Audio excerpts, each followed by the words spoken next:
ഇത് ഞങ്ങൾ ചെയ്തുകൊണ്ടിരിക്കുന്ന വീടാണ്, മൊത്തം കുത്തിപ്പൊളിയാണ്. കരയില്ല അവിടെ വലിയതുമായിട്ട് തുളച്ചേക്കുന്നത് DB ഇറക്കാനുള്ള ലൈനാണ്. ഇതിൻ്റെ എല്ലാ മുറിയിലേക്കും ലൈൻസ് കൊണ്ടാണ് ഈ കട്ട് ചെയ്യണത്. അപ്പോൾ നേരത്തെ നമുക്ക് ഇതിൻ്റെ പ്ലാൻ കിട്ടിയിട്ടുണ്ടായിരുന്നില്ല ആദ്യം, അല്ലെങ്കിൽ വാർക്കയിൽ നമുക്ക് പൈപ്പ് ഇടായിരുന്നു. അപ്പോൾ ഏറ്റവും ലാസ്റ്റ് അതിൻ്റെ എഞ്ചിനീയർ പറഞ്ഞു വാർക്കയുടെ പൈപ്പ് ഇടണ്ട, നമുക്ക് ഇവിടെ കട്ട് ചെയ്ത് കയറ്റിയാൽ മതി എന്ന് പറഞ്ഞു. അതുകൊണ്ടാണ് നമ്മൾ ഇത്ര പാട് വിട്ട് അവിടെ കട്ട് ചെയ്ത് സാധനം പിടിപ്പിക്കുന്നത്. എന്തായാലും ഒരു ദിവസത്തെ നല്ല പണിയായിരുന്നു. കുത്തിപ്പൊടിച്ച് സാധനങ്ങൾ ബോക്സെല്ലാം ഫിറ്റ് ചെയ്ത് മേടിക്കണ. സാധാരണ ഞങ്ങൾ പൈപ്പ് അധികം ഓടിക്കാറില്ല, ഇത് മൊത്തം പൈപ്പ് ഓടിക്കേണ്ട വന്നു.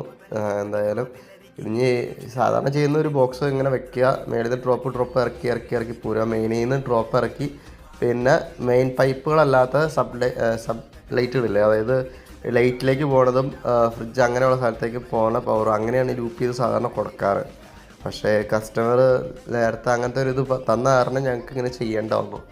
അപ്പോൾ എന്തായാലും അടിപൊളി ആയിട്ടില്ലേ, സൂപ്പറല്ലേ. കുത്തിപ്പൊളിയൊക്കെ എല്ലാവരും ആഞ്ഞു പിടിച്ചാണ് കുത്തിപ്പൊളിക്കണം. ഒരു ദിവസം കൊണ്ട് തീർക്കാനായിട്ടാണ് ഈ പരിപാടി മൊത്തം നോക്കണത്.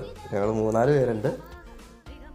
മറ്റേ മുഖത്ത് മാസ്ക് വെച്ചേക്കുന്ന പൊടി അടിക്കാതിരിക്കാനാണ്. അതെന്തായാലും നല്ല മാസ്കാണ്, പൊടിയൊന്നും ഉള്ളിലോട്ട് കയറി പോകുന്നില്ല. ആ രീതിയിൽ കട്ട് ചെയ്തിട്ട് നമ്മൾ മറ്റേ കട്ട് ചെയ്യാൻ നേരത്ത് മേലിലിരിക്കാൻ കണ്ട ആ കണ്ണടയും വെച്ച് നമ്മൾ സെറ്റായിട്ടാണ് കട്ട് ചെയ്യണത്. എന്തായാലും വീഡിയോ ഇഷ്ടപ്പെട്ട വീഡിയോ ലൈക്ക് ചെയ്യാനും ഷെയർ ചെയ്യാനും മറക്കല്ലേ. അപ്പോൾ bye guys, see you next video.